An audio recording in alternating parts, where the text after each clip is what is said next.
Hello everyone, how is it going? Welcome back to another video. Alright guys, so in today's video we are going to take a look at our new legendary character, which is John Constantine. Yes guys, and he is like one of my favorite characters in the entire DC universe. And I basically I was really looking forward to it. I kind of made a prediction, that there will be a John Constantine character because there was a Zatanna character already. So obviously, I mean, that was not that difficult to understand. I think a lot of people might have made that prediction. But yeah, for all those who did that prediction, congratulations. You're right. We're going to get a legendary John Constantine. And that is exactly what this video is about. I'm going to take a look. Let's just talk about John Constantine in this video. That's about it. So all right guys, so if you're new to the channel and if you're watching this video for the first time, I would like to ask you to please hit the subscribe button and click on the bell notification for further updates on videos just like this. All right guys, so these two looks, maybe this one is after the gear effects start, and maybe there is something going on. Maybe there is some kind of energy which there is some point in the game where he changes his looks, the way he looks. But this is the general gist of what he's going to look like. This is again, this one looks much cooler than this one. I mean, this one also looks cool, but this is like the traditional one. The color of the tie is also changed for some reason. I don't know why, but the trench coat is the same, like he always wears, and there is this white shirt in it, and then the black pant, and that's about the basic look of John Constantine, which everybody has in mind. So this probably will be the gears. This will be the armor, hands. Maybe this is after the gear effect or something else. Yeah, the lighter obviously smokes a lot. This will be after the gear effects, maybe the face, and yeah, after the gear effects, the boots. The boots gonna become shiny, and that is about it. So those were probably the gears for John Constantine. All right, guys. So this will be the chest, John Constantine power up chest. Yes, he will be teaming up with Darkseid. This will again be a chest for John Constantine and Darkseid, which is not that good combination. Maybe it is because both of them are dark characters. There will be a normal legendary chest as well for John Constantine. Okay, this is something new. So they have a really good legendary and then they have a crappy legendary. Not crappy legendary, but he is not that useful compared to the other legendaries. So again, there will be a power up chest for Shazam. Fury of God's Shazam, and then a single chest for him too. Okay.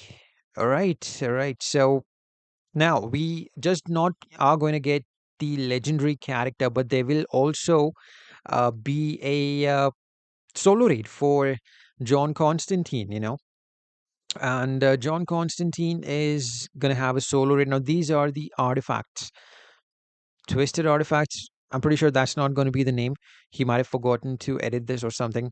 But yeah, Infernal Guitar, 70% chance to tag out opponent with successful dash basic attacks.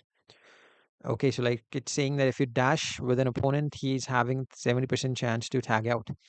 Opponents get burned after tag in for 20 seconds. Okay, this is not that OP. Each special ability deals 50% damage. Dispels after wearers tag out. Stacks up to 300%. Okay. Soul token. Each next special ability deals 50% plus 23%. Stacks up to 300%. This could be something. This could be a decent artifact. This could be a really good one as well. The wearer gets 10% incoming damage for each next special ability before tag out. Okay, so if you tag out, the buffs are gone. Dispels after wearer tags out. Exactly. So yeah, this looks good. The soul token looks good. Uh, 40% damage for special 1, 2, and special 3. 30% chance to generate 0 0.5 power on attacks on basic and swipe. Okay, so this is for power generation.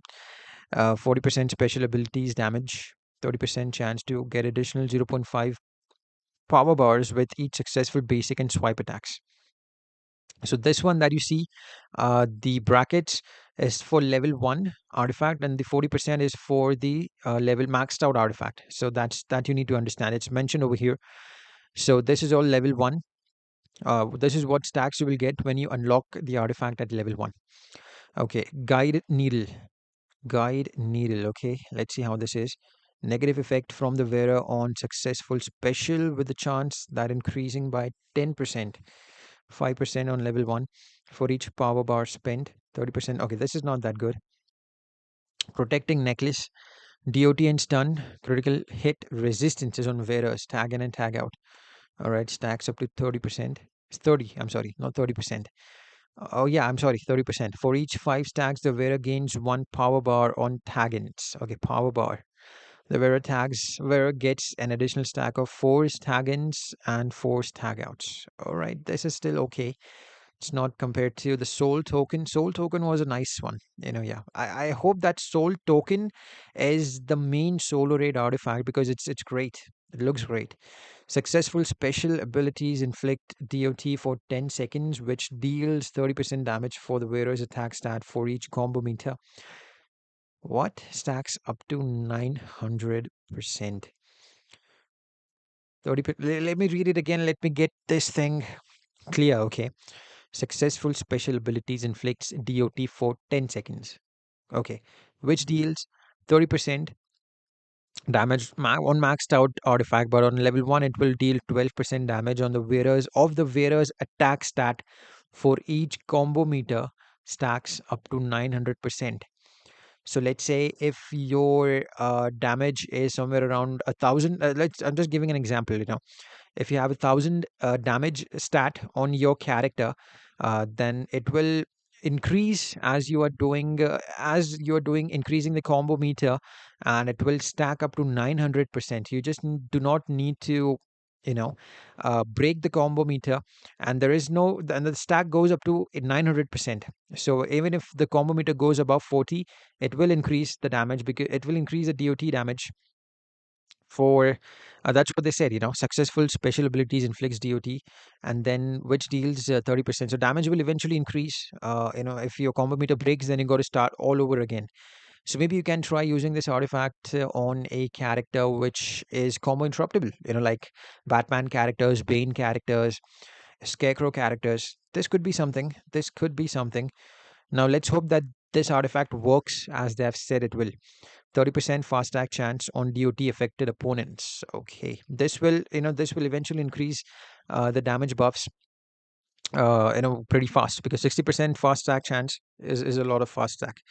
Ignores opponent's DOT immunity. All right, so even if the opponent is DOT immune, okay, this looks decent. This looks a good artifact. This one is not that good, but this one definitely is. Okay, now I cannot read this, so let's forget about that. This is some sort of a book. After successful specials, the wearer receives an ancient rune for 30 seconds that increase attack by 70% and power generation by 30%. Max 3 runes. So that means 210% attack and 90% power generation on the max stats. On wearer's tag out, each rune explodes and deals 300%. 120% damage, obviously level 1, of the wearer's attack to the opponent. Power generation after rune explosion stacks up to 180%. Guys, these artifacts are have some crazy damage stats on them. Now these will definitely be the pay to win artifacts. Let's hope that that we get one of these artifacts as the free to play artifact that we usually get. Pandora's box. Each 9 successful basic and swipe attacks spawns a hazard that deals 250%. That's on max stats, so that means 70% hazard damage over time of the wearer's attack for 10 seconds. Okay, these artifacts look crazy, man. Friendly hazards save the wearer's combo meter from interruption and increases fast attack chance by 60% and fast attack damage by 300%. All right, 120% on level 1. Moonblade and Twin Blade. This one is free. The Twin Blade is a free artifact. Okay, not the soul token. All right, guys. So recover 3% health for each successful basic and swipe attacks. All right, that's not that good. On full health bar, the wearer receives a buffs which gives 70% 25% obviously on level 1, chance unblockable on basic and swipe attacks. 10%, 1% on level 1, attack until the end of the battle each time when healing above max health stacks up to 5. Healing from artifact cannot be disabled. Okay, so healing cannot be disabled on when you have this artifact on. It's decent, not that good. All right, so let's take a look at Twin Blade, which is going to be the free artifact. 80% chance to armor pierce with basic and swipe attacks, decent. 35% on the level 1. Additional 300%, 120% on level 1. Damage for armor pierced, basic, and swipe attacks. This is okay. Additional damage from armor pierced, basic, and swipe attacks splits between the target and the tagged out opponents. Alright, okay, this looks okay, man. This is not that good. This is not that good. I mean, the pay to win artifacts are decent. Pay to win artifacts are good, but the free one is not that good. It's just now we got to just wait and see how the artifacts go, but I don't see that,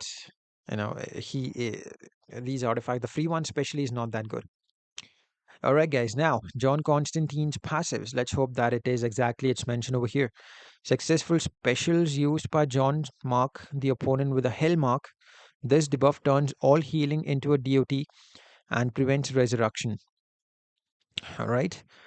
Justice League Dark deals increased damage to the marked opponents and some additional damage even distributed into the tagged out opponents. All right, that's okay.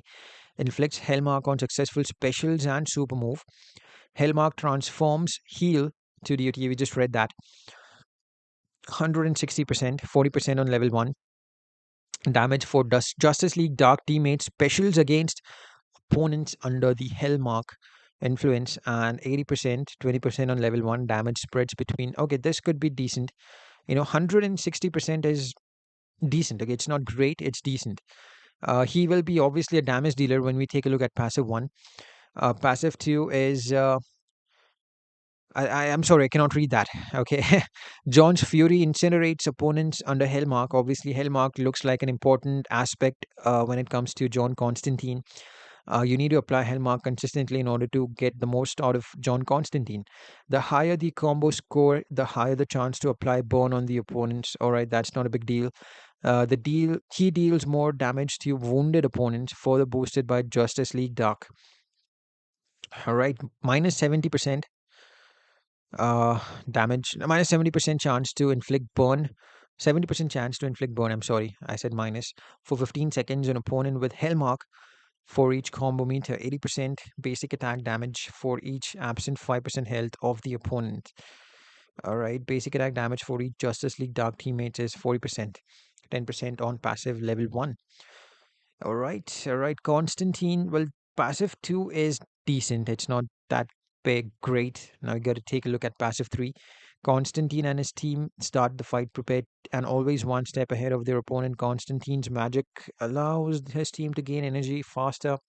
If they get a combo for Justice League Dark at the battle start on each tag, and Constantine adds bonus hits to the combos. Okay, so that was the passive 3, I guess. It doesn't really give you a lot of things. Well, he looks like a decent character, but I'm gonna get him anyways because he's my favorite. That's why. Constantine steals the opponent's voice with an ancient spell, preventing the opponent to apply positive effects on themselves and negative effects on John's teammates. Okay, this is decent.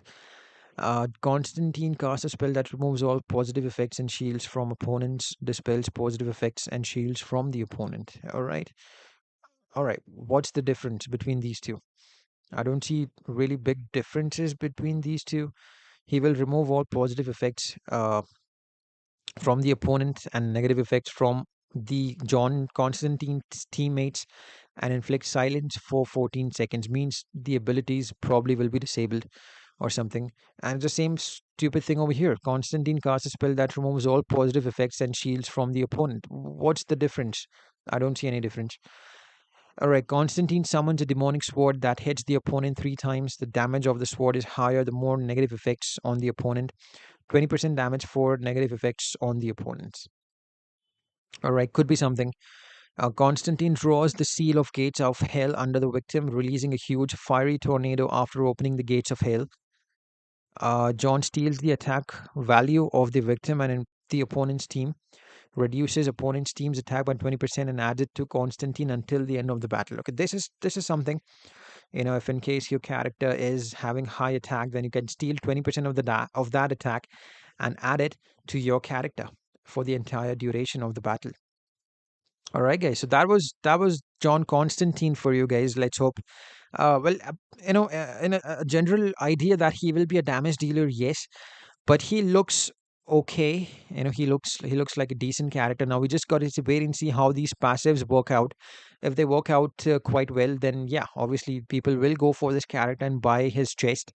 So yeah, we just got to wait and see for how the gameplay is, how it works out at the end of the day, and then we can decide how if you can buy this character or not. All right, guys. So I guess that is it for the video. If you enjoyed it, give it a like, and let's meet again in the next video. Until then, guys, you have a great day. Take care of yourselves. Be blessed and stay safe. Have a good one, guys. Bye bye.